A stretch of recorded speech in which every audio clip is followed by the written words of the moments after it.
सेना कहाँ है आपकी? छिपा दिया क्या? छिपकर वार करना चाहते हैं हम पर?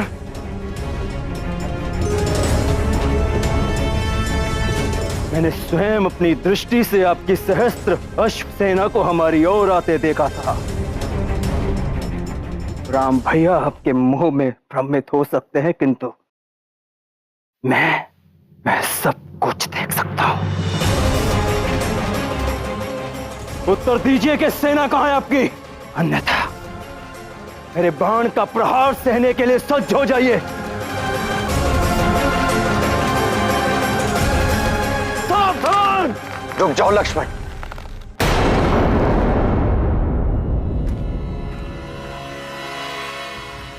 रुक जाओ। रहने दीजिए भैया, ये इसका क्रोध नहीं, आपके प्रति प्रेम है इसका।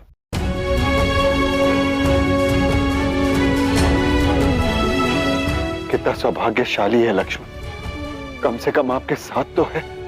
बातों के चक्रव्यूह में मत उलझाइए। अयोध्या के भावी नरेश, ये बताइए कि सेना कहां है? मैंने सेना को यहां से कुछ योजन दूर रुकने का आदेश दिया। तो भाइयों के मिलन में शस्त्र और सेना का क्या काम? यदि सेना का काम नहीं था तो फिर लेकर क्यों आए? क्योंकि जब राजा अपनी सेना के साथ लौटता है तो उसका गौरव बढ़ जाता है। और मैं चाहता हूं अयोध्या नरेश श्री राम जब अपने घर पुनः लौटे तो वो एक महाराज की भांति लौटे, एक वनवासी की भांति नहीं।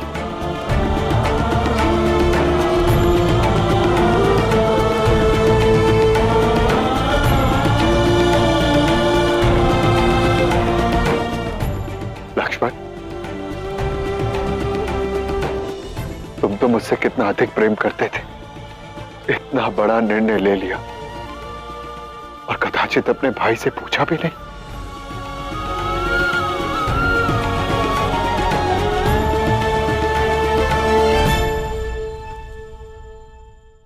भरत,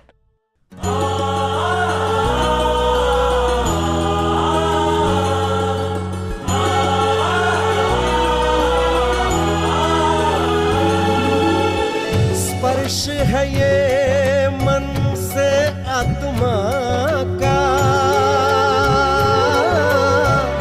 वर्णित कर न सके कोई उपमा। मुझे क्षमा कर दीजिए भैया, पहली बार जीवन में मुझे आप पर क्रोध आ रहा है। आपने मेरी प्रतीक्षा नहीं की, मुझे संदेश नहीं भेजा, जीवन भर मुझे सगा कहते रहे, एक क्षण में सौतेला कर दी। श्राप दे दो मुझे पर, लेकिन दोबारा सौतेला शब्द का प्रयोग मत कर।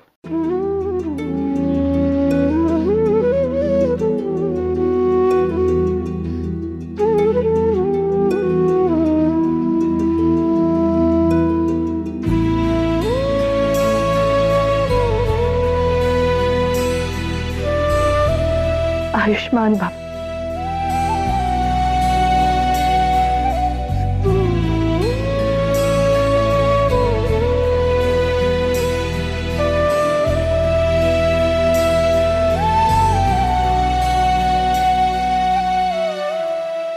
मुझे क्षमा कर दीजिए भैया, हमारे प्रेम पर संदेह और क्रोध हावी हो गया था।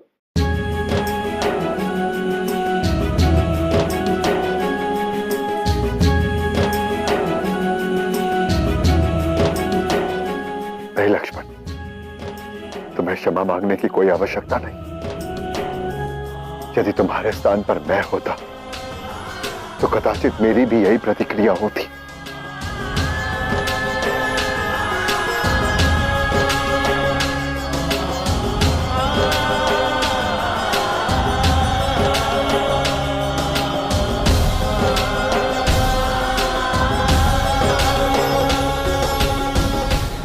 भरत, अयोध्या में सब कैसे हैं? जब से हम अयोध्या से आए हैं, पता नहीं क्यों आर्य अत्यंत व्याकुल और उद्विग्न रहते हैं।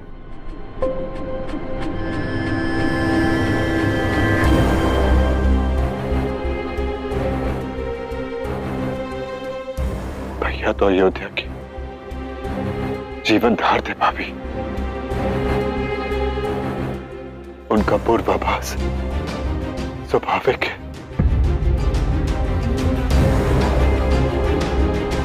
जब से आप सब लोगों ने अयोध्या को त्यागा है, तब से वह सब कुछ अस्त व्यस्त हो गया। भैया के जाने के बाद अयोध्या ने एक नहीं दो महाराज को खोया है।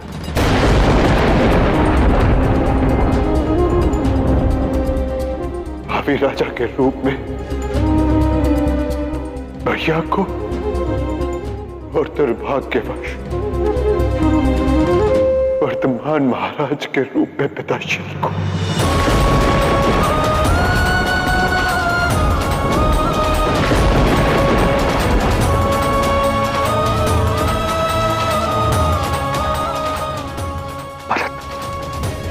ये तो हाँ भैया, पिताश्री आपका वियोग नहीं सहन कर पाए।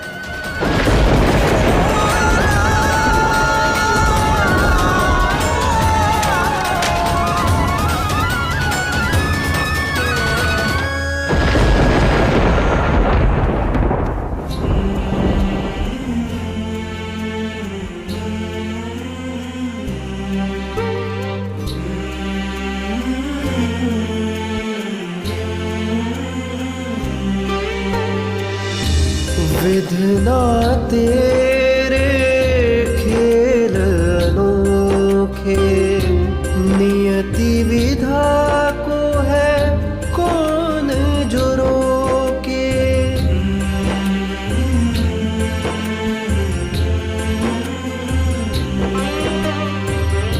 प्राण त्याग देते प्रणदाता, विवश हो जाए स्वयं विधाता।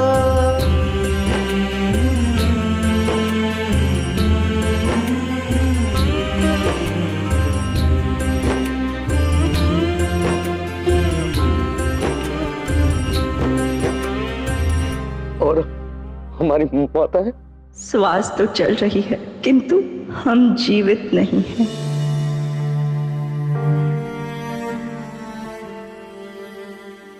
माँ,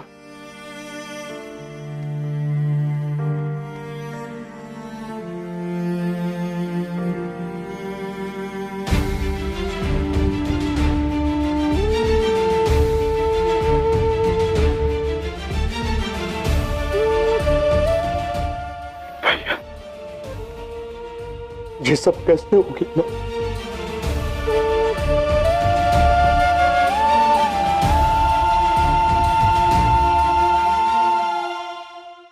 पुत्र, महाराज का अवसान तो तभी हो गया था जब उनके प्राण तुम तीनों ने अयोध्या का त्याग किया था।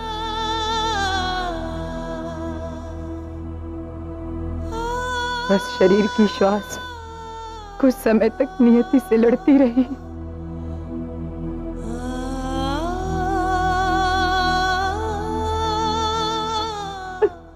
भैया, पिताश्री का पिंडदान अभी तक नहीं हुआ और आपका हाथ लगे बिना उनकी आत्मा इस पिंडदान को स्वीकारेगी नहीं।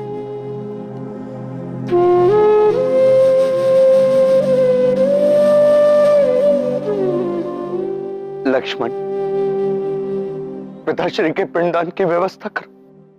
मैंने सारे प्रबंध कर दिए हैं राम।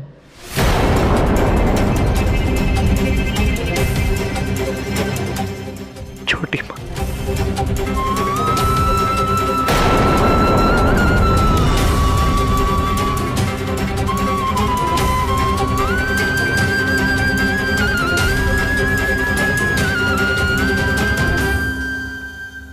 तो साहस की भी सीमा होती है।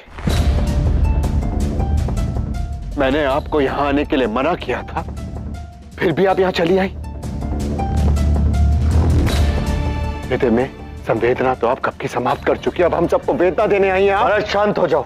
नहीं भैया, मुझे मत रोके। भरत, यदि तुमने मां को एक भी अपशब्द कहा या उनसे दुर्व्यवहार किया तो मुझे कभी भैया मत बोले।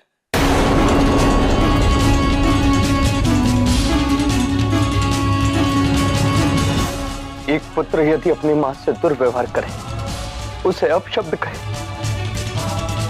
वो मेरा भाई भरत हो ही नहीं सकता।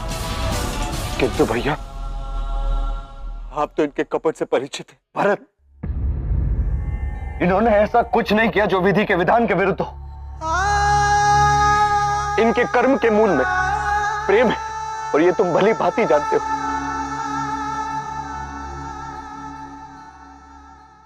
मां भी मनुष्य है और एक मनुष्य का प्रेम जब किसी के प्रति बढ़ जाता है तो असंवेदना कहलाता है। केवल तुम्हारे प्रति मां ने प्रेम दर्शाया, उसके लिए तुम इन्हें दोषी नहीं ठहरा सकते। इन्हें प्रेम के बदले घृणा नहीं दे सकते हो तुम भरत।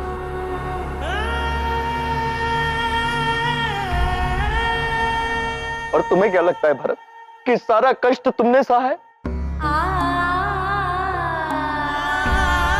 मैंने अपने पिता को खोया तो इन्होंने भी तो अपने पति को खोया है, एक पुत्र को खोया है। इस समय इन्हें सबसे अधिक आवश्यकता सांत्वना की, संबल की।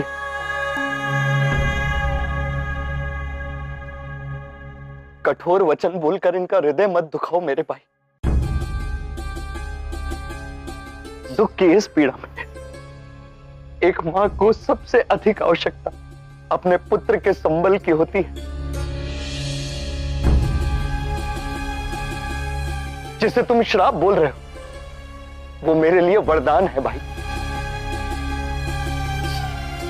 अन्यथा मुझे सूर्यमय वन में रहने का अवसर प्राप्त नहीं होता, इतने ऋषि मुनियों से मिलने का सौभाग्य प्राप्त नहीं होता।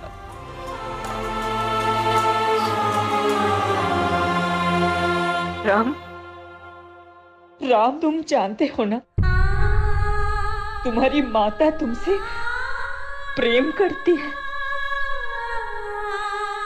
छोटी मां, मुझसे अधिक ये कौन जानता है कि आप मुझसे कितना प्रेम करती है।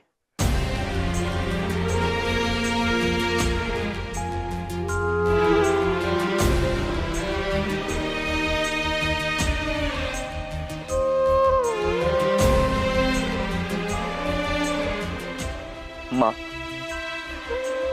मेरे छोटे भाई ने जो आपसे दुर्व्यवहार किया उसके लिए मैं आपसे क्षमा मांगता हूं।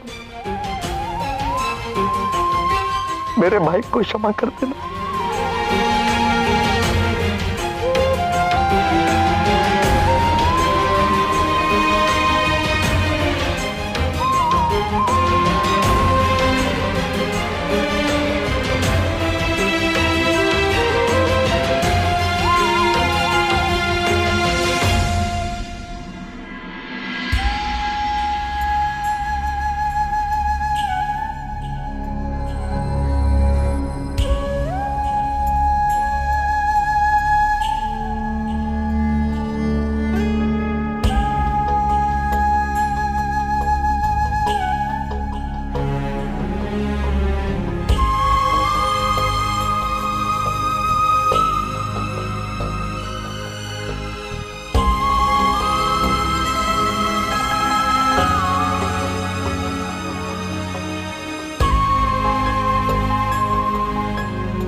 कदाचित ये बादल नहीं, पिताश्री की आत्मा थी।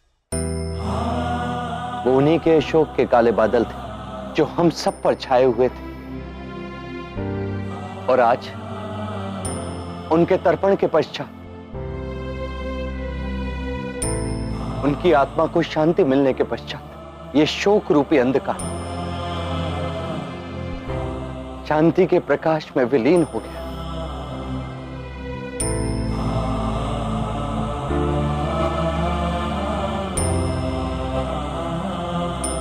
अब हमें शोकाकुल होने की कोई आवश्यकता नहीं।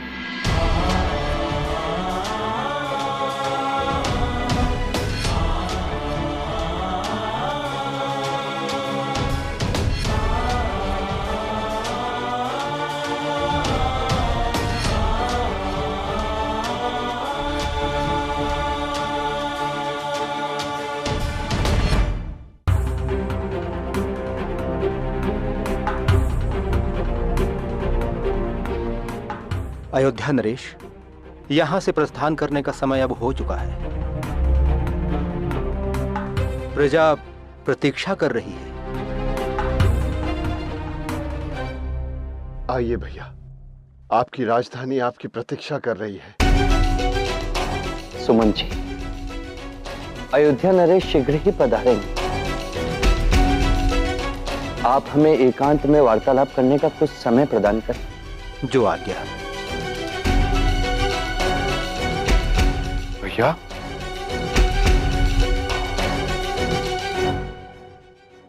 मैं वापस नहीं आ सकता भरत। तुम ये भली भांति जानते हो, मैं वचनबद्ध हूं। रघुकुल की रीतियां कैसे तोड़ दूं?